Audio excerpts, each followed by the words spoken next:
राजस्थान के मुख्यमंत्री दिल्ली में, राजस्थान के मुख्यमंत्री की प्रधानमंत्री से मुलाकात की चर्चे हैं। अब क्या वहां पे कुछ बड़ा होने जा रहा है? सोमवार को वसुंधरा राजे सिंधिया ने प्रधानमंत्री से मुलाकात की थी और मंगलवार को, माफ कीजिएगा आज नहीं, मंगलवार को भजनलाल शर्मा जी जो मुख्यमंत्री हैं वो प्रधानमंत्री से मिले। तो राजस्थान में क्या चल रहा है? सियासी हलकों में कैबिनेट विस्तार को लेकर के कई बातें कही जा रही हैं।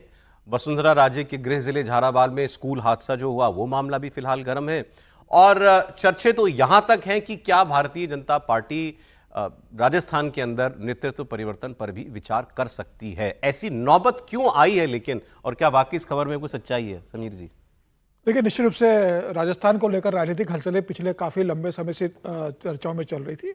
मुख्यमंत्री अभी बदलेंगे बिहार चुनाव के पहले, मुझे इसकी संभावना कम नजर आती है। भजनलाल एक ब्राह्मण मुख्यमंत्री है, निश्चित रूप से चर्चा है। दोनों प्रदेश को लेकर चर्चा है, मध्य प्रदेश के मोहन यादव को लेकर भी चर्चा है और राजस्थान के भजनलाल को लेकर भी, क्योंकि जिस तरीके से दोनों को चुना गया था अचानक से कि भजनलाल तो पहली बार विधायक बने और सीधे मुख्यमंत्री बन गए थे, वसुंधरा राजे का जिस तरीके से वहां रोल रहा और प्रदेश के अंदर जिस तरीके से कहा जा रहा है कि भजनलाल का न ब्यूरोक्रेसी के ऊपर कंट्रोल है, न अपने मंत्रियों के ऊपर कंट्रोल है, और संगठन के अंदर भी जिस तरीके से सरकार और संगठन के बीच में जो सामंजस्य होना चाहिए राजस्थान में वो नजर नहीं आ रहा है।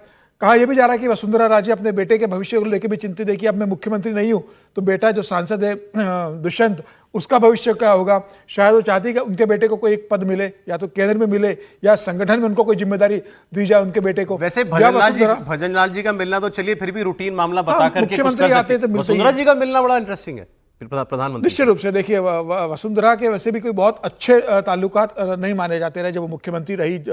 आप देखिए कई लंबे समय बाद उनकी प्रधानमंत्री से मुलाकात हुई है इस संदर्भ में, तो मुझे लग रहा है वसुंधरा मिलने गई होगी तो निश्चित रूप से कुछ विशेष बात रही होगी। नहीं, शिकायत तो नहीं करेंगे मुख्यमंत्री की, वो अपने मुद्दे लेकर गई होंगी। हो सकता है वो ये कहती हो कि संगठन में क्या, मतलब उनका भविष्य क्या संगठन में देंगे। ये बता दीजिए, क्या भजनलाल जी की शिकायतें दिल्ली पहुंचती हैं? निश्चित रूप से शिकायतें आई है भजनलाल की, संगठन से भी आई है, संघ से भी आई है। सरकार और संगठन में जो सामंजस्य नहीं है, और भजनलाल की जिस तरीके से वर्किंग रही है, सरकार को लग रहा था जब उनको चुना गया था तो भारतीय जनता पार्टी के शीर्ष नेतृत्व को लग रहा था कि वसुंधरा जैसे एक हैवीवेट को उठा के अगर भजनलाल को मुख्यमंत्री बनाया तो प्रदेश के अंदर एक कोई अपना कद बनेगा। लेकिन एक समय के बाद भी अभी वो इस मुख्यमंत्री के रूप में अपने आप को स्थापित नहीं कर पाए। कुछ चर्चा क्या है चर्चा राजस्थान की? देखिए, चर्चा जो है कुछ चीजें समझनी चाहिए। ज्योतिरादित्य सिंधिया ऑलरेडी उस परिवार के हैं, केंद्र में मंत्री हैं।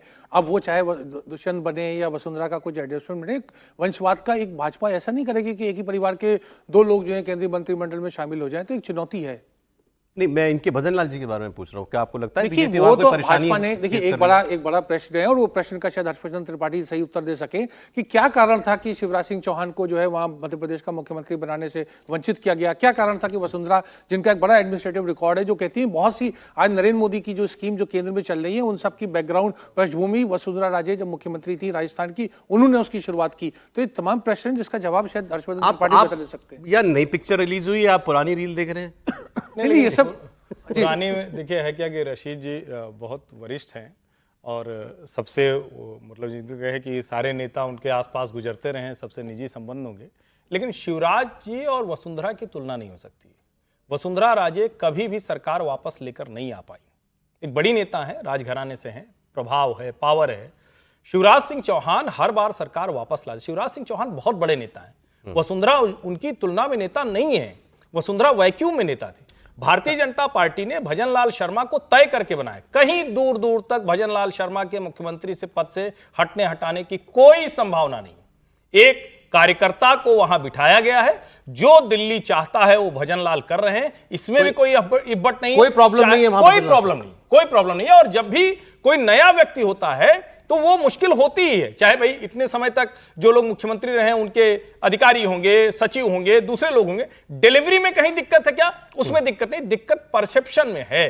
परसेप्शन में जाहिर है जब आप उस तरह से नेता नहीं होते, पहली बार के विधायक हैं, तो आपको मुश्किलें आती हैं और उसकी वजह से इन रियलिटी कोई प्रॉब्लम नहीं है, कोई प्रॉब्लम नहीं। तो सारी सर मुख्यमंत्री की इतनी प्रॉब्लम है कि अपने चीफ सेक्रेटरी से पूछते कि मैंने एसपी का ट्रांसफर का दिया, उसका देख लेना हो जाए। एक चीफ सेक्रेटरी से अगर मुख्यमंत्री ये कहे कि मैंने एक एसपी का नाम दिया आपको ट्रांसफर का, वो देख लेना, आप कर देना, तो ये बता रहा है कि भाई मुख्यमंत्री की वहां क्या स्थिति है। जयपुर मेरा बोलिए। नहीं, मैं कह रहा हूँ कि वहाँ पर जो कार्यकर्ता और एमएलएज हैं उनकी शिकायतें बहुत सारी हैं संगठन में। मुख्यमंत्री जी को लेकर और सरकार को लेकर, और वो बार बार बात की जा रही है। वसुंधरा जी भी करती रही हैं, लेकिन चीफ मिनिस्टर की लीडरशिप में बदलाव की संभावना मुझे अभी कम लगती है, क्योंकि वो तो दिल्ली के ही नुमाइंदे हैं और सरकार तो दिल्ली से चल कितना रही समय हो गया इनको बने हुए? मेरे ख्याल से अभी 2 साल हुए ना, 2 साल। 2023 दिसंबर में बने हैं। बिहार और चुनाव आप तक सोचिए नहीं कि होगा, भरतपुर डेढ़ में, साल। भरतपुर से ही वो आते हैं। हाँ। भरतपुर राजस्थान का जो ईस्टर्न राजस्थान है वहाँ का हिस्सा है, और वो कभी सरकार में का हिस्सा नहीं रहा। उस नहीं बड़ा बहुत, क्योंकि वहाँ पर वेस्टर्न राजस्थान और जयपुर जी, तक जी। सत्ता केवल वहाँ तक चलती है मैक्सिमम। भरतपुर में लाने से एक तो उसी का बहुत परेशानी हो रही है, ठीक है। और इसलिए सरकार ने भी जब चाहा, जब उनको बनाना था, मैं इसलिए भी बार बार कह रहा था कि भजन लाल जी को पहले सरकार ने मतलब बीजेपी लीडरशिप ने सोचा हुआ, इसलिए उनको भरतपुर के बजाय आमेर से चुनाव लड़वाया गया, ठीक है। क्योंकि वो उसका एक पूरा नहीं, रीजनल, लेकिन कुछ चीजें अब नॉर्मल, लेकिन नाराजगी है वहां पर। अभी जो स्कूल वाला हादसा हुआ, भजनलाल जी गए ही नहीं वहां गए, वो तो वसुंधरा जी का इलाका है, वसुंधरा जी का इलाका। चीफ मिनिस्टर तो आप हो। हाँ, वो समझ ही नहीं पाए कि मैं मुख्यमंत्री बन गया। 7 भजनलाल अभी भी बच्चे अपने आप को मर गए, मुख्यमंत्री स्थिति में नहीं है। आपकी कुव्यवस्था की वजह से 7 बच्चों की मौत हो गई। चीफ मिनिस्टर को जाना चाहिए था वहां। तो राहत के जो चेक, राहत राशि के चेक हैं, वो भी वसुंधरा जी ने दिए वसुंधरा जी। परिवारों को।